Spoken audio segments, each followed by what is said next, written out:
Hello, Hallmark Hot Takers, and welcome to the latest episode of Hallmark Hot Takes, where we're reviewing all 23 movies from the Hallmark Countdown to Christmas and ranking them according to 5 candy canes each, based on how much we liked or disliked the movie. So tonight we are going to be reviewing Cross Country Christmas, starring Rachel Lee Cook and Grayston Holt. So it's going to be great, and we're going to do a little recap. Sounds good. Okay, so let's talk about this movie, Cross Country Christmas. So meet Lena and Max, two New Yorkers who are actually from the same hometown and happen to chance meet at the airport as they're both trying to get home for Christmas. They've known each other since they were little, but they weren't like really good friends. They just knew of each other. So, of course, their flight gets canceled because of bad weather. So they both decide that they're going to band together and try to get home a different way. So they meet somebody who said she would take them as far as Chicago, and then she flakes out, so they actually end up going from New York to Ohio to Missouri to Nebraska. It's just a crazy ride.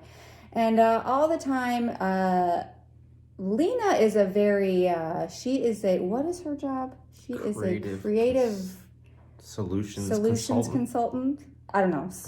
She helps people solve their problems. And Max is an IT guy. He develops apps. And so you find out that Rachel is a very, very bubbly personality. Not Rachel. That's the actress's name. Lena is a very bubbly personality. She has problems. She finds a solution. She's go, go, go all the time. Very positive. Max is very much more laid back, a little reserved, sort of, a little bit suspicious of all of her kooky plans. So again... You say cookie? Kooky robots. You're an idiot. Okay, so they find a bunch of people who help them along the way. This one guy who owns a Christmas tree farm gets them to somewhere, and then another family takes them in and gets them to somewhere else, and they just keep finding nice people to help them out. And all the while, they're getting closer and learning more about each other. And Rachel loves her life, but she just really doesn't feel like, she's got it all figured out yet. And Max says to her, well, you're so busy helping other people. Maybe it's because you don't want to take a longing look at your own life and realize what's missing. And Lena says, I don't think so, but really he's right. And then we found out a little bit more about Max. He is supposed to be getting home. What his mother has begged him to come home for his father's luncheon on Christmas Eve.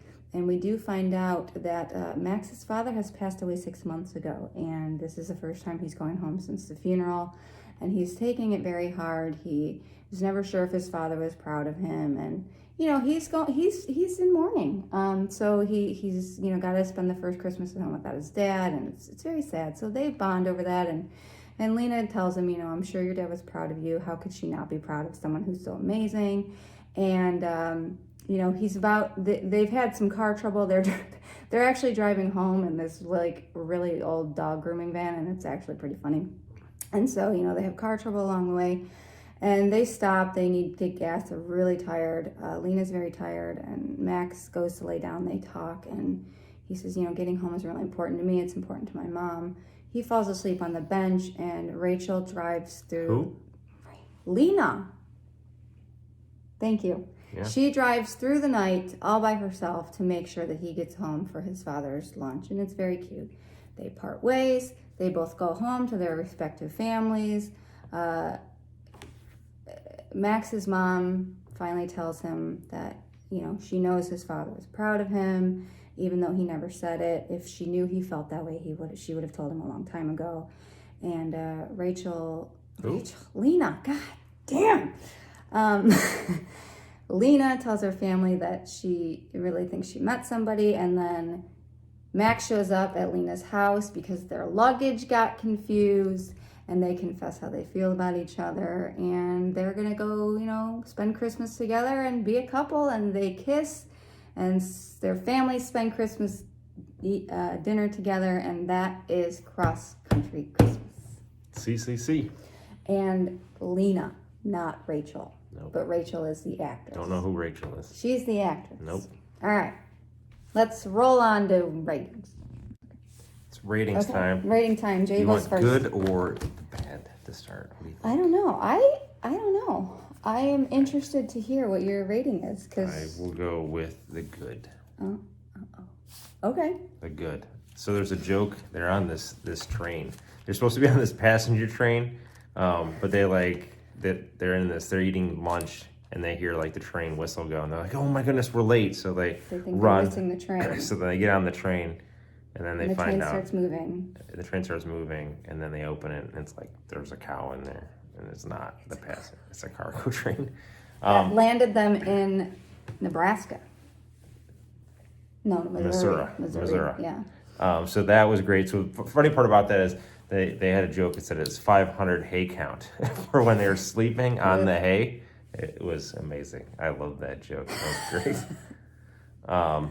There's this part where when they're in Missouri, they get these sweaters from the family that they're hanging out with, and he gets this sweater, and it's got this amazing llama on it. Yeah, I love have that down llama. too. It was a great sweater. Llama sweater. Great things. They had amazing billing. So they're in this thing. They're in this nativity scene reenactment in the same place. This family takes them in for the day. Once they get off the cargo train, they land at this family farm or whatever. Right. And they get to be Mary and Joseph. Like that is like top billing. Yeah. Like it was impressive. Talk about last minute adds to the play. That's who you are. And the animals were like the wise men and Jesus. Jesus was a dog. Yeah.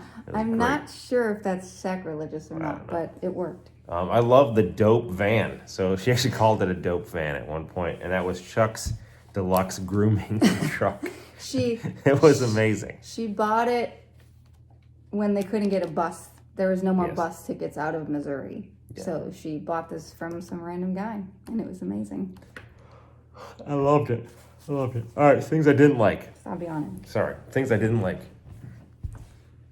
It wasn't in Cleveland. So like now I know it's a thing. It can be in Cleveland. I expect more Cleveland. That's not fair. They did stop in Ohio. Yeah. Some town we've never heard of in Ohio, by the way. Apologies to everybody in the town I didn't even write down. Right. Yeah. Passage Airways doesn't. It doesn't come to Cleveland. Doesn't come to Cleveland. Well, it was an emergency landing, so they had to stop.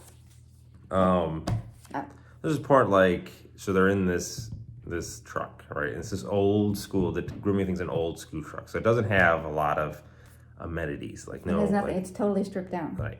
So then like they're driving, and she's like, "Hey, like let's listen to some tunes." And I'm like, "No, why would you use your phone? Like they're not like." You need your phone juice. The farmer in Missouri gave him a charger. Doesn't matter. You can't charge it in the car. Well, like, it's like, no. They could stop at the gas. Don't use the phone. Okay. Don't use the phone. Okay. A lot of stranger danger here. Like a lot of people they're just hooking up with, and then they're taking them across the country. Like one of these people. Nobody took them across the country. One of these people was going to kill them. False. That I didn't like that. The kooky lady at the airport. Yeah, she could have had a bad day.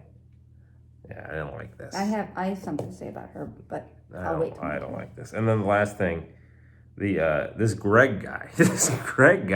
So this was at her house. At Lena's house. Lena's parents are like, and her sister are trying to hook her up with her brother-in-law's like best friend. And the dude is so friggin' goofy. Like, it's so awkward. And then she, like, shuts him down, like, 5 minutes into being home. And he's like, that's cool, man. My parents were out of town. I was just here for the food. Yeah. And you didn't like that? Because I thought it was funny. I thought he was just weird. Well, he was a dope. But yeah. I think, again, he played a good role. Like, I think he could be a weird guy in the movies. Weird guy number one. I thought she was great. Cute as a button. Ooh, cute as a button. Loved it. That's great. He was good. Rating wise, are you ready? I'm ready. I can't wait. Rating wise, I'm gonna give it 4 candy canes. Wow, I'm so excited. Okay.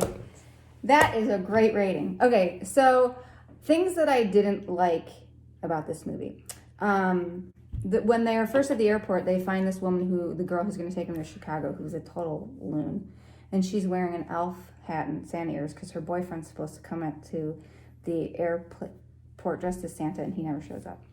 And then she gets in the car and she's driving them somewhere, but she never takes off her ears or her hat. I'm like, dude, you wouldn't just drive around like that unless you were a kook. She was a kook. Right. Hence the stranger danger. She just took two random strangers. Right. At the end of the movie, Max talks about how his dad, they always do a deep fried turkey. And it was the only time of year that his mom would let his dad have a deep fried turkey. So I was really excited for the lunch because I wanted to like see what this thing was. And this turkey, they put it on the table. It's purple. I've never seen a purple turkey.